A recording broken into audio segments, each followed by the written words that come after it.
มันเสียเกี่ยวกับร่างของมันมีตุเจ้าไปนอนอยู่4-5 ตนเงินน้อยสาวก็นอนในมุ้งนอนในกดเตียไปออกค่ายว่าตุเจ้าว่าคนบ้านผ่านมาเป็นคนที่2แต่คืนที่ผ่านมานั้นญาติโยมก็มีเจ้าภาพคือชัยนัทลงภรดาก้อนแก้วพร้อมครอบครัวและกัลยาณมิตรกัลยาณธรรมและญาติโยมทุกคนทุกหมู่บ้านคนไปฟังก็พอสมควรเพราะงานข่าวดำมีที่บ้าน2-3 รายแยกกันไปที่หั่นที่นี่แต่วันนี้บูชากันเทศได้มากพอสมควรก็เลยยกมอบในการสร้างเมนที่มันชำรุดที่มันลุมันเสียเพื่อเอาบุญเอากุศลประเทศเมื่อพรจบตมาก็กลับมาพักผ่อนตราบถึงเจ้าของวันนี้พี่น้องศรัทธาสาธุชนญาติโยมทำไปเตอะคุณงามความดีทำไปนักๆทำไปหลายๆสิ่งที่เราทำมันก็จะเป็นผลในทางที่ดีคือเกิดขึ้นแก่ตัวเราสิ่งใดควรทำสิ่งใดบ่ควรทำขอญาติขอโยมจงใจสติและปัญญาตึกตองพิจารณาในสิ่งเหล่านั้นบ่ควรหรือไม่แต่ตัวเจ้าขออย่างเดียวก็ออกไม่ออกจะไปทำกรรมบดีอันเป็นกรรมนักในภาษาพระว่าอนันตริยกรรมเป็นกรรมที่นักจนพระพุทธเจ้าตรัสว่าบุคคลใดเนี่ยล่วงเกินกระทำกรรมนักตายไปแล้วห้ามถึงสวรรค์ห้ามถึงนิพพานมีหนทางไปอย่างเดียวคือทางอบายภูมิ4บุคคลทำกรรมนักอาจจะได้ไปเกิดเป็นเปรตเป็นอสุรกายประการสำคัญตกนรกนรกเป็นสัตว์นรกต้องทรมานทรกรรมหรือบางอันเกิดเป็นสัตว์เดรัจฉานต้องได้รับผลของกรรมอย่างนักเอามาดูสังเกตดูอย่างสัตว์เดรัจฉานบางชนิดทุกข์ยากอับจนอดกั้นยากบางครั้งเกิดมายังไม่ได้สักกี่เดือนกี่ปีก็ถูกรถชนตายถูกมนุษย์ฆ่าตายสุนัขบางชนิดบางตัวก็มีอายุยืน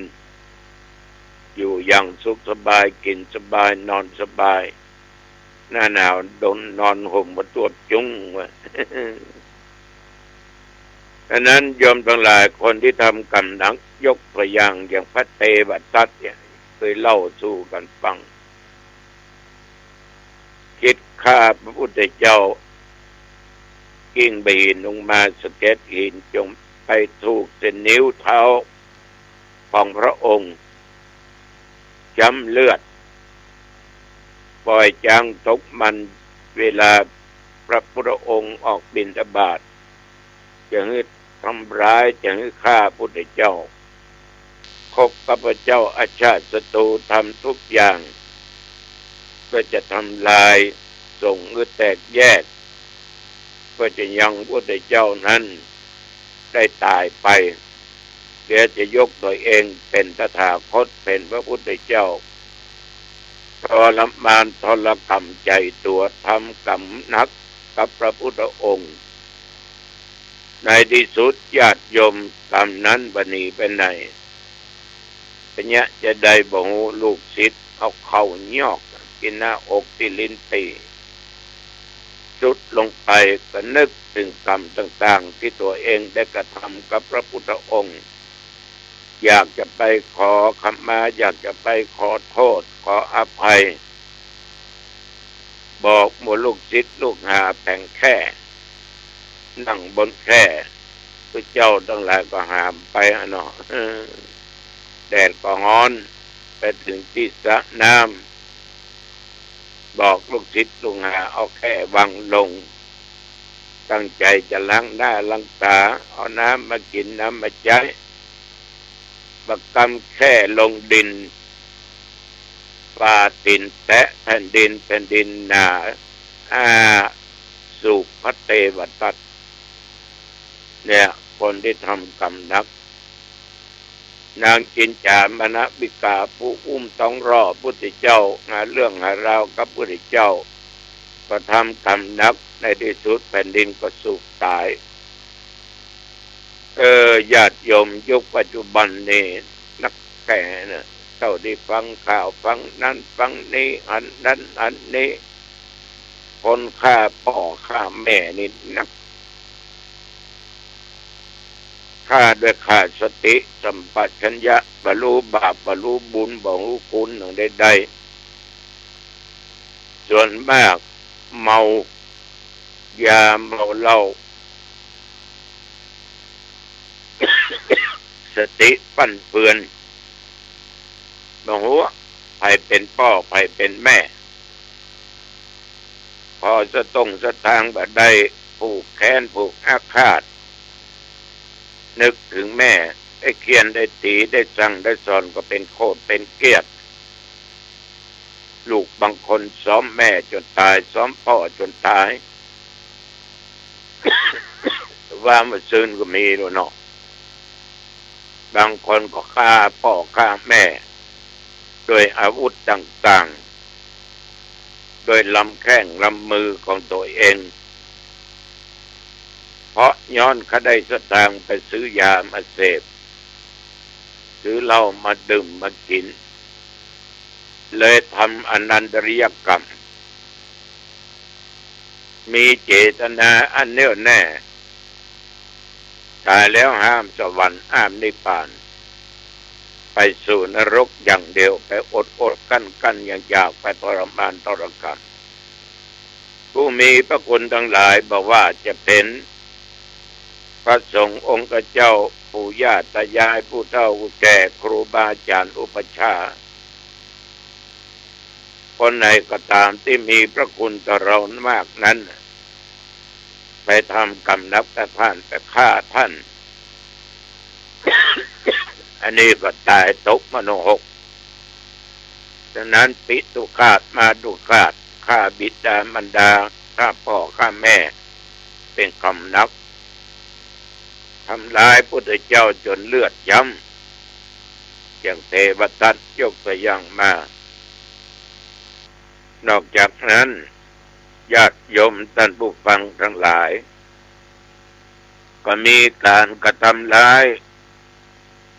พระอรหันต์ฆ่าพระอรหันต์เขาก็สามารถจะรู้ได้ว่าใครเป็นพระอรหันต์เป็นนักบวชกาตุเจ้าพระเนนก็อาจเป็นได้บางตนบางองค์แม้แต่อุบาสกบาสิกาเขาก็สามารถรู้ได้ว่าท่านเหล่านั้นเป็นพระอรหันต์ได้เวลาไปฆ่าเนี่ยด้วยความโกรธความเกลียดโทสะเนี่ยตายก็ตกมโนหกเป็นกรรมนักเรื่องสังฆเพศแตกแยกกันก็เป็นเรื่องของพระสงฆ์แม้แต่ตุเจ้าก็ตามนักบวชก็ตามตั้งแต่ข้อหนึ่งมาถึงข้อนี้ยุยงยุแย่ส่งแตกแยกกันแต่เดี๋ยวนี้มันลามปามถึงญาติถึงโยมมายุยงยุแย่ตุเจ้าบางครั้งก็กล่าวตู่สพะสเพศโดยยังบ่มีเหตุบ่มีมูลอย่างใดก็ยังมีอย่างนั้นยุยงแย่แตกแยกกันยิ่งสังคมปัจจุบันนี้ภัยนักแท้เป็นคำนักเน้อญาติโยมเน้อท่านทั้งหลายเน้อเตรียมไปลงมโนหกได้ละ เอาละอุจาไปมาเนี่ยเขาประมาทเนี่ยเขามีศีลมีธรรมมีความกตัญญูกตเวทิตาก็ปิดประตูอบายได้นะ อละเนออายุวันโนสุขังพลังพบกันใหม่